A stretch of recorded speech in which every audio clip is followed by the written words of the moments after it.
KYC को नहीं बड़ खबर सामना को आसिला। जदि आपण एलपीजी गैस व्यवहार करुछंती ताहले एही खबर आपण मानको पाई बहुत गुरुत्वपूर्ण अटे। काहेकि ना आगामी दिन मानकरे आपण मानको सब्सिडी टंका मिलिबनी किंबा आपण गैस बुक कले आपण मानकर गैस बुक हेबो नाही, सिलिंडर ठीक समय रे डिलीवरी हेबो नाही, आपण माने अनेक सारा असुविधा रे सम्मुखीन होई जिवे। तो सरकार को तरफ जो माने एलपीजी गैस व्यवहार करुछंती सेमानको पाई सामना को बड़ खबर आसिला। तो को माने ई केवाईसी करिवे आ सेमाने कोथि पाई करिवे आ को माने ई केवाईसी करिवेनी, तो पूरा सरकार स्पष्ट भाव में सूचना गुड़िक जारी करिसंती। जदि आपण माने एही सूचना गुड़िक विषय रे बुझु नाहंती जानु नाहंती ताहले आपण माने आगामी दिन मानकरे असुविधा रे सम्मुखीन हेबे। मु आपण मानकु जणैली आगामी दिन रे आपण मानकु गैस न मिल पारे तो सरकार को तरफ जो उज्ज्वला योजना रही से उज्ज्वला योजना रु आपण माने बाद पड़ जिवे। तो सरकार को तरफ ई केवाईसी को नहीं बहुत बड़ अपडेट रही जो माने एलपीजी व्यवहार करुचंती तो सेमानक पई बहुत बड़ खबर रही।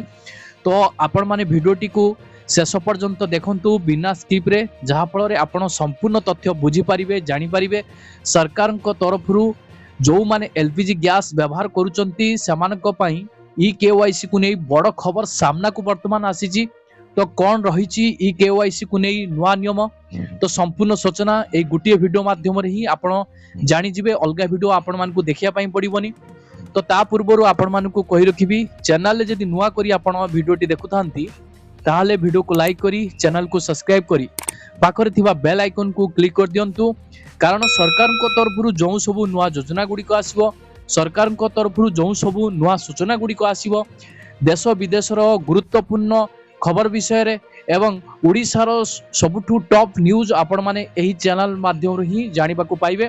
तो सेति पई आपण देरी न करी चैनल को सब्सक्राइब करी वीडियो को लाइक करी पाखरे थिबा बेल आइकन को क्लिक करबा को जमा भी भूलंतुनी। देखंतु जदि आपण जने एलपीजी ग्राहक तेबे यह आपण को पाई गुरुत्वपूर्ण खबर। एलपीजी ग्राहकों को पाई बायोमेट्रिक आधार प्रमाणीकरण अर्थात ई केवाईसी स्पष्टीकरण रखिचंती केंद्र पेट्रोलियम मंत्रालय।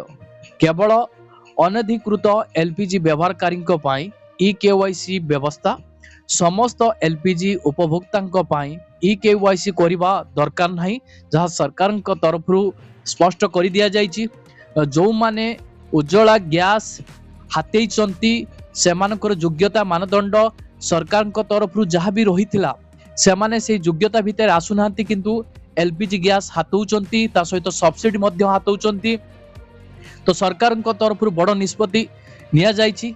बहुत हिताधिकारी मानकु वर्तमान उज्ज्वला योजना रु बाद दिया जिवो। तो को हिताधिकारी मानकु विशेष भाव में बाद दिया जिवो, सेमानकु काहेकि बाद दिया जिवो, सेमानकु सब्सिडी टंका आगामी दिन रे मिलिबो कि नहीं, जो माने लगातार भावे उज्ज्वला योजना रे गैस बुक करूचंती सेमानक खाता को सब्सिडी मिलिबो कि नहीं।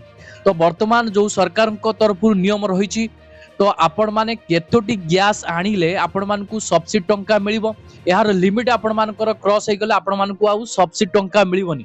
तो संपूर्ण सूचना ए गुटे वीडियो माध्यम रे मु आपण मानकु जणेबी, सेति पई आपण माने ध्यान से देखंतु सब्सिडी टंका को नै मध्य नियम लागू होईची। तो आपण एबे देखिबा को पाउथिबे आपण को बैंक खाता को सब्सिडी टंका आसु नाही। तो जदि आपण उज्ज्वला योजना रे शामिल अछंती एलपीजी गैस व्यवहार करूचंती ताहाले एही वीडियो आपण मानक पई बहुत गुरुत्वपूर्ण रहिबो। जदि आपण को बैंक खाता को सब्सिडी टंका आसुची ताहाले आपण माने कमेंट सेक्शन ले कमेंट करी कि जणाइबे आपण को डिस्ट्रिक्ट रो वीडियोटी देखुचंती आपण माने कमेंट सेक्शन ले जणाइबे। जदि आसु नै आपण कमेंट सेक्शन ले कमेंट करी कि जणाइबे। सरकार को तरफ उज्ज्वला योजना रे जो माने शामिल हेइचंती सेमानकर सब्सिडी टंका को नहीं सरकार को तरफ कौन रही बड़ अपडेट। तो आसंतु तापरे नजर पकेबा। देखंतु जो एलपीजी उपभोक्ता ई केवाईसी करि नाहंती सेमाने करिवे। जदि प्रधानमंत्री उज्ज्वला योजना उपभोक्ता नुहंती पूर्वरु ई केवाईसी करिसंती तेबे आउ करिबा दरकार नाही, निजे घरे बसी आपण माने ई केवाईसी करि परिबो बोली मंत्रालय कहिछि। देखंतु जदि आपण माने एलपीजी उपभोक्ता ताहले आपण माने ई केवाईसी करि नाहंती, ई केवाईसी करिबा आपण मानक पई बाउंड रहिछि। नचेत आपण माने गैस बुक कले आपण मानकर गैस बुक हेबो नै, डेलीवरी ठीक समय रे हबो नै। सबुठु बड़ कथा हला जदी आपण माने उज्ज्वला योजना रे शामिल हेई नाहंती, पूर्वरु जदी आपण माने ई केवाईसी करि देइछंती ताहाले आपण माने ई केवाईसी करिवार आवश्यकता नाही। जदी आपण माने उज्ज्वला योजनार जणे उपभोक्ता पूर्वरु आपण माने ई केवाईसी करिथिले मध्य एबे आपण मानकु ई केवाईसी करिबा बाउंड रहिछि, बाध्यतामूलक रहिछि सरकारक तरफरु। प्रत्येक हिताधिकारी माने को मेसेज आसु किंबा न आसु आपण माने ई केवाईसी आपणक डीलरक पाखरे जाई आपण माने करि नियंतु। काहे कि ना जो माने उज्ज्वला हिताधिकारी रहिचंती से माने जदी ई केवाईसी न करिवे ताहाले आपण मानकु सब्सिडी टंका मिलिबनी। तो सरकार तरफरु पूरा साफ साफ सूचना दिया जाइछि हिताधिकारी मानकु जो माने उज्ज्वला योजना रे शामिल हेइचंती सेमानकु मेसेज माध्यम रे मध्य अलर्ट करा जाउछि, किंतु जो हिताधिकारी मानक नंबर को एसएमएस आसु नै तो सेमाने मध्य ई केवाईसी करिवे। आपण भाउथि मो मोबाइल को एसएमएस आसु नै, मोर कोन ई केवाईसी करिवार आवश्यकता अछि, किंतु एटा आपण मानकर भूल धारणा। तो आपण माने भलो भाबे बुझंतु सब्सिडी टंका अटकी जीवार मुख्य कारण होची ई केवाईसी। ई केवाईसी जदी आपण एपर्यंत करि नाहंती ताहाले आपण माने ई केवाईसी करि नंतु। जदी पूर्वरु करिसंती ताहा परे भी आपण मानकु ई केवाईसी करिया पई पड़िबो डीलर को पाखकु जाई। केवल उज्ज्वला योजना रे जो माने शामिल हेइचंती सेमानक पई, जो माने उज्ज्वला योजना रे शामिल नाहंती सेमाने पूर्वरु करिथिले एबे ई केवाईसी करिवार आवश्यकता नाही। सरकार एहा मध्ये कहिसंती जे ई केवाईसी प्रक्रिया बहुत सरल एवं आपण घरे बसी मागणा रे समाप्त करि पारिबे। आपण वर्तमान डिजिटल दुनिया रे समस्त स्मार्टफोन धरिछंती। स्मार्टफोन आजिका डेट रे कहा पाखरे नाही बोली कहिबेनी, तो आपण घरे बसी निजर मोबाइल माध्यम रे ई केवाईसी प्रक्रिया संपादन करि पारिबे। तो वीडियो माध्यम रे आपण मानकु सिखा जाउची आपण माने केमिति ई केवाईसी प्रक्रिया संपादन करि पारिबे। ई केवाईसी समाप्त न हेले एलपीजी सब्सिडी रो उपलब्धता प्रभावित हेबो। मु आपण मानकु बारंबार कहूची जदि आपण माने ई केवाईसी करू नांती ताहाले आपण मानकर सब्सिडी टंका बंद होई जिवो। जे वीडियो माध्यम रे आपण मानकु सतर्क आ सचेतन करि दिया जाउची जदि आपण माने बिना कोनोसी असुविधा रे गैस सिलिंडर बुक करि परिबे कि आपण मानकर सब्सिडी टंका बिना कोनोसी असुविधा रे आपनको बैंक खाता को आसी जाउ। जदि भाबुचंती ताहाले आपण माने तुरंत एही प्रक्रिया संपादन करंतु। ई केवाईसी प्रक्रिया को स्थानांतर को त्वरान्वित करे, योग्यता स्पष्ट करे, ठक हिताधिकारी मानकु चिन्हट करे। तो देखंतु ई केवाईसी ही प्रकृत रे जो माने योग्य हिताधिकारी से मानकु ही चिन्हट करे, आ जो माने अयोग्य रहिचंती से माने सरकार को तरफ जे कोनसी योजना रे शामिल हेई जाइचंती, किंतु वर्तमान से मानकु एबे चिन्हट करा जाउची। अनेक हिताधिकारी को एही योजना रु बाद दिया जिवो ई केवाईसी माध्यम रे। तो सेथि पई सरकार एही व्यवस्था करिसंती वर्तमान ठक हिताधिकारी मानकु चिन्हट करिवे आ योजना रु तांको बाद देबे।